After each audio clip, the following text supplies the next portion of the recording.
And he's like, well, and so that's and gives the dude the address. Yeah.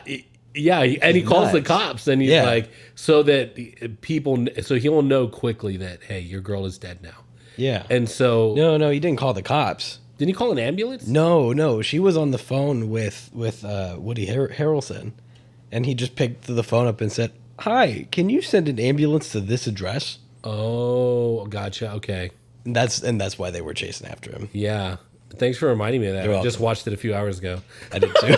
I can't believe I forgot that. too. No, but yeah. And so Like actual like psychopath moves. Yeah, that's the first like real twist, which I thought was like which I thought was great. And then he just straight up, no emotion whatsoever, boom, just shoots her and he's like, your guy hurt my friend, and so sorry, but you're dead. Yeah. And he's like, okay, eye for an eye type situation, which he is. He's very much an eye for an eye type of guy. In the trailer, it has that. Gandhi said an eye for an eye would make the whole world blind, and then Billy goes, no. He thinks about it. No, there's gonna be one guy with one eye left. All he's got to do is run away. Hide in a bush, and then he's fine. Dude, so funny. Sam Rockwell is amazing. He's in so many great movies. Yeah. Dude, amazing. Amazing characters. That's what all these are. They're just amazing, interesting, unique characters. Hans is like the goofiest of all of them. I love him so much. Marty sits there and is like, "What the fuck is happening?" All the time. Yeah, and then I think this is. Maybe this was before that. I think we missed this part. So where Billy basically puts an ad out in the newspaper so that if psychopaths can come to Marty's house and he can interview him. Which we get that other guy, the guy with the rabbit. He also has. And what's his name? His name is. Come on. So just like Hans, though, like kind of mirrors Hans's. Zachariah. Yeah, Zachariah and his wife. But they're actually going around killing people. Yeah. They're actually killing. What was their deal? They were just killing people that hurt people. I thought that they were trying to make a thing where like they killed the Zodiac killer or something like that. Oh, was that what that was? I think so. Yeah. Oh, I may have missed that's that. That's what. It's good to have Sybil sitting there with me sometimes because she was like, "Oh, this is funny. They're going to go kill the Zodiac killer," and I was like, "What? How do you know that?" She goes, "Because the Zodiac killer had a bunny farm." I was like, "What?" Dude, wow. It's like, okay, cool. Yeah, I guess that's a cool little thing that I didn't notice either. So yeah, which is also like kind of silly. Yeah, that they just go kill the Zodiac killer. Yeah, well, I think the thing that I think is funny is that she leaves him because he didn't help her. Yeah, and then later on he's like, I don't know what I was thinking. I should have helped her kill that yeah. That white guy. Yeah, put my phone number at the end of your movie so that she can find me. You know what? And that's such a great. I mean, to me, like it's about the small details, whether it's a movie or it's a show, like whatever it is. Like one of my favorite shows is Arrested Development. Have you seen that? Mm-mm. Dude, it's so good. They'll set up themes and jokes that they'll call back and reference like 2 seasons later. Yeah, it's so great, yeah. And dude, you would love the jokes. It's so. But anyways, this is one of those things where it happens. You're just like, oh, okay, just like his character is like, all right, whatever. Yeah. But then at the end of the movie, he actually called him. He's like, hey, bro, just got out of a theater. That was a really good part. Yeah, I was like, notice there wasn't. You kind of broke your promise to me. Yeah, he said you swore on your life. You know what that means, right? That means I'm coming to your house on Tuesday. And Colin Farrell goes, that's good. Yeah, I'm not doing anything on Tuesday, I don't think. Yeah. And guy was like, what? Hey, man, can I call you back to reschedule? That's how the movie ends. Yeah. So it's the small details that, like, most people... I mean, how many movies have you seen where you feel like they're setting something up and it goes absolutely nowhere and it's never referenced again? Yeah. That's so frustrating. So the fact that there was that much attention to details, like, it's one of those marks that makes me... like just love a movie that much more. As someone who I have a pretty decent memory, so when I see something like that and I see that, oh my god, I mean, it's not like you have to have a good memory for that because you just remember the guy. It shows you, oh hey, it's all there, but it's just like, oh, that was something that was seemingly minor and insignificant that turned out like, hey, we're gonna pay that off. All right. Yeah. So I mean, and it's more than just doing a callback. It explains Marty's character too. It shows him how much he's been through to where he's just like, all right, man, if it's my time to die, then all right, man, just come and get me. You know what I mean? He's been through some stuff. Fine. He's been through some. He's lost all his friends. All his friends are dead. And so he's just kind of like, yeah, whatever, man. Which is another funny thing Woody Harrelson said. It's towards the end of the movie where they're about to go have the big shootout confrontation, and Marty's in the car with Woody Harrelson's character, and he's like, "Hey, man, stop looking so sad over there, all right? As I see it, you only have one friend dead. You're gonna have two once we get there, but you only have two. I've got 5. That's 3 more of my friends dead than your friends dead. And you don't see me looking so sad." Just like, come on, dude. I mean, the math checks out. And that does check out. It's like more than double. But yeah, so I mean, it's just a crazy adventure, but there's just so many cool things that happen along the way as you meet these. I think one of the greatest things. So like early on, we're introduced to Marty's. One of his ideas is this Vietnamese soldier who's just dressed in a priest. Yeah, who's a priest. Yeah, but not a priest, but and a priest. He's just hell bent on revenge. Mm-hmm. And I love that he's trying to figure out this character throughout the movie. Yeah, and he's like, I don't want to write it because it's the only way it ends is brutally. Yeah, because I think his idea was that he was just gonna blow up a lot of people or something like that. Yeah, he was getting revenge for his family who died during the Vietnam War. Yeah, by finding the people in the actual like platoon that took down his village. Yeah, I mean,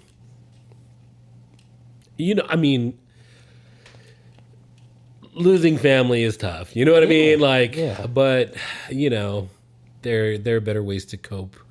Revenge is definitely something that's a very base and strong motivation. I mean, so many movies are based off of revenge. I think like revenge movies. You look at Taken and then Man on Fire, Seven Psychopaths, and John Wick. Yeah, 1, 2, and 3. Yeah, dude. It's such a strong like what's the word I'm looking for? Just like a motivator or something that's used just a lot in movies. So revenge is a tough thing. So I think it's funny and interesting that he's also wrestling with this revenge idea in his own movie. So Marty's character is in a movie about making a movie about fictional, real characters that he knows that he didn't know that he knew in his own life. But they're all technically fictional characters. They're all in this movie that is a fictional story. But the only fictional character, I think I mentioned this to you earlier, is the Vietnamese guy, because this is not based on a real person that he knows. Yeah. But everything else is based off of real people. Yeah. Number 1 and 7 is his buddy Billy.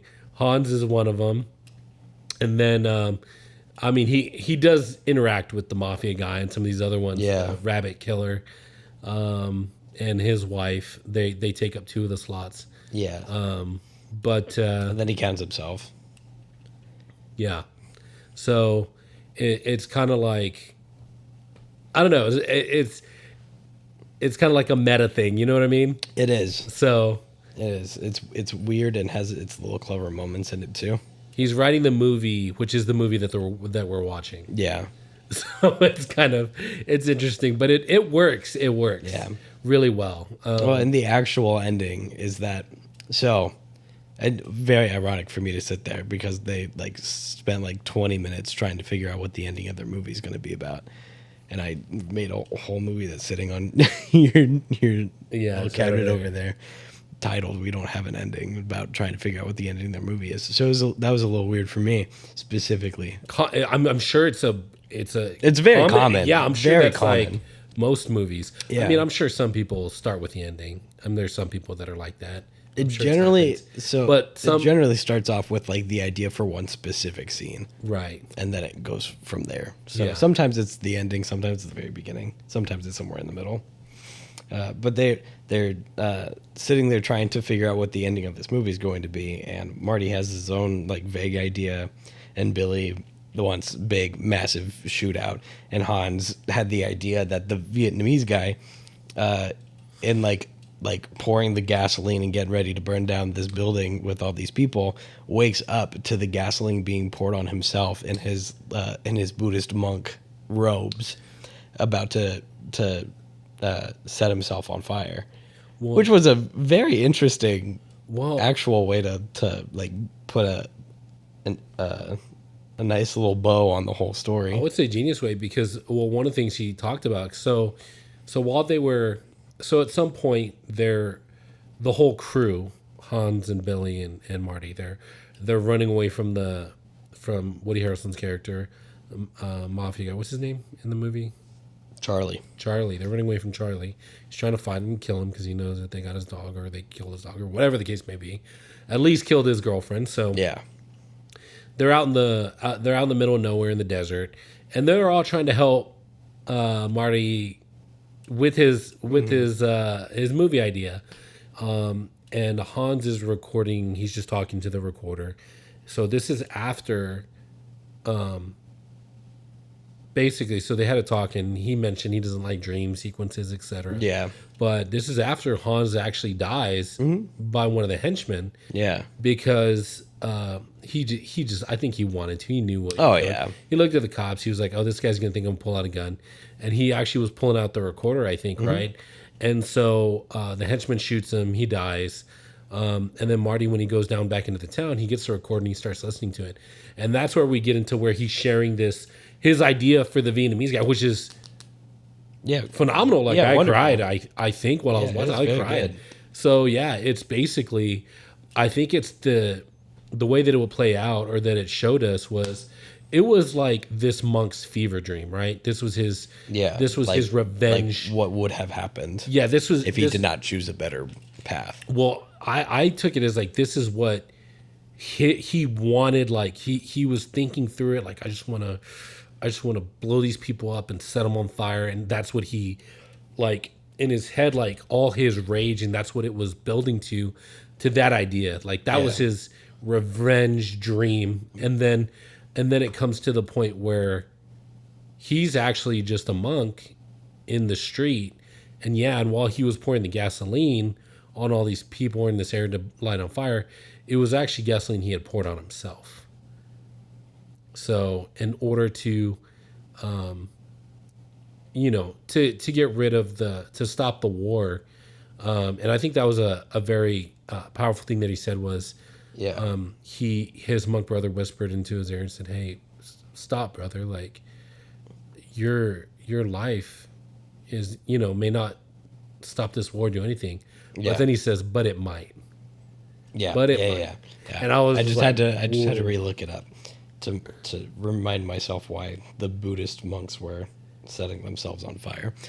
Yeah. It was in protest of the Vietnam War, which which really puts the character into this, like, he fought in the war for the Vietnamese and could have set out on this big revenge path, but instead of choosing the revenge, he said, "Hey, this just needs to stop."